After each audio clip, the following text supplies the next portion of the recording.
Umiza kama mtu unakojoa, mara nyingi unaenda kukojoa mkojo wako, baada ya kukojoa mkojo wako unaona inatokea povu kubwa sana. Yaani unaweza ukafikiri labda mtu umemwaga mle sabuni ya unga alafu ukachanganya. Unajua sabuni ya unga inavyokuwa na povu kali sana. Sasa wewe hiyo kitu hauoni uioni moja kwa moja kwenye sabuni, unaiona chooni unapoenda kukojoa. Hiyo sasa ni changamoto. Nakuta hiyo mara nyingi unaiona mara kwa mara, na pengine ukisukuma maji inapotea, lakini kesho unakuta bado inarudia pale pale. Hii si kawaida. Ikitokea mara kwa mara inaashiria kuna changamoto ambayo uko nayo. Sasa huenda wewe unaona na umepuuzia, na wengi watu ni watu wa mapuuza. Na Mungu alivyotuumba, miili yetu huwa inatupa indicator. Indicator huwa zinatokea, miili yetu inatukumbusha bana, hapa kuna kitu hakiko sawa. Daktari wa kwanza ni wewe mwenyewe, unatakiwa ujichunguze, unatakiwa uweze kujielewa. Nikukumbushe, kama ni mara ya kwanza kufuatia channel yetu, basi usahau kusubscribe na comment ili uweze kuwa mtu wa kwanza kupata dondoo za kiafya tunazozituma kila siku. Kama kutakuwa na changamoto yote ya kiafya inayokutesa, kuna jambo lolote ambalo limekufanya unakosa usingizi na kupa maumivu makali, basi hakikisha tunaenda na sisi ili uweze kufahamu. Sasa hapa nitakupa sababu 5 zinazoashiria zinazofanya mkojo wako upate mkojo wenye povu. Namba 1, shinikizo la mkojo kuwa kubwa. Shinikizo la mkojo kuwa kubwa. Ukikojoa kwa nguvu unakuta unalazimisha mkojo. Waulize watu wenye changamoto ya tezi dume. Tezi dume huwa analazimisha kutoa ule mkojo kwa sababu unakuta mkojo ni kama vile unabaki.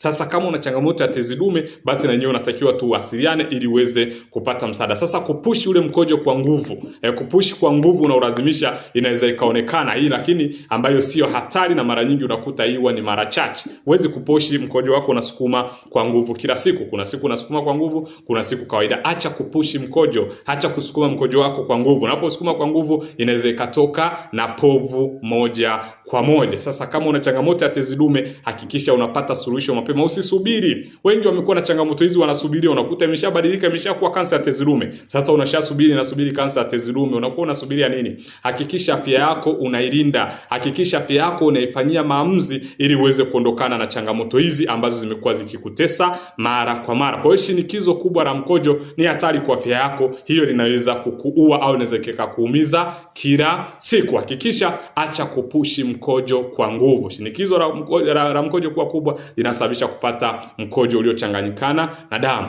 Point namba 2 tunasema ni upungufu wa maji mwilini.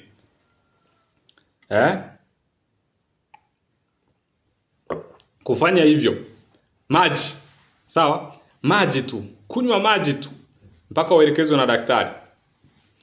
Hamna kitu unashangaa mtu unakuta ana chupa lake kama hili hapa, anakunywa, unamuuliza vipi? Aisee dokta, unajua amenielekeza sasa hivi inabidi ninywe lita 1.5. Dokta amefanyaje? Amenielekeza. Jamani, maji ni dawa. Sawa? Yaani unywe upende usipende, kunywa hii kitu. Na maji unakunywa kidogo.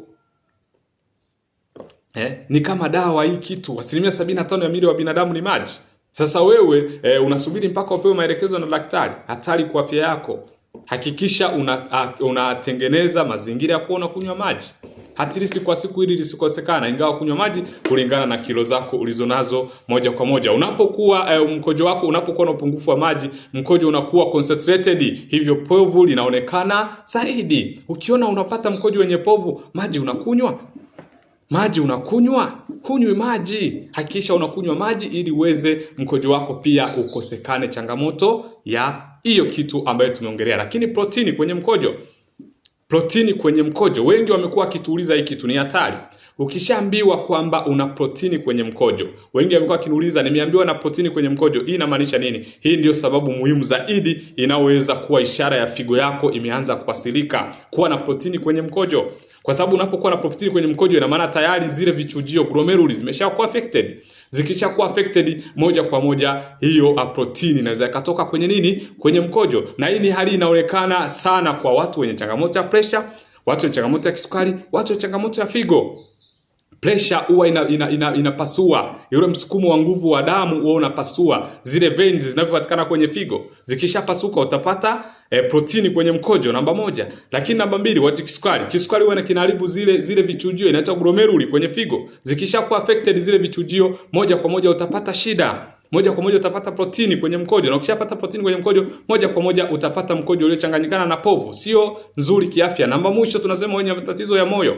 Moyo utashindwa kusukuma vizuri, moyo utashindwa kupushi vizuri. Ukishindwa kupushi vizuri, moja kwa moja moja kwa moja utapata changamoto utapushi kwa nguvu, utapata changamoto kwenye figo. Ndio maana mara nyingi unapoona unapata protini nyingi kwenye mkojo, unaweza kuwa na changamoto ya figo, moyo, pressure na kisukari. Hakikisha unapokuwa unapata mkojo uliochanganyikana na povu, unachunguza hivyo vitu. Lakini sio hivyo, tunasema maambukizi ya UTI, urinary tract infection, maumivu wakati wa kukojoa, harufu kali. Mara nyingi unapokuta mkojo wako unakuwa na povu, unakuwa na harufu mbaya, unakuwa na harufu kali, na ndugu yangu unapata maumivu unapoenda kukojoa, kacheki UTI.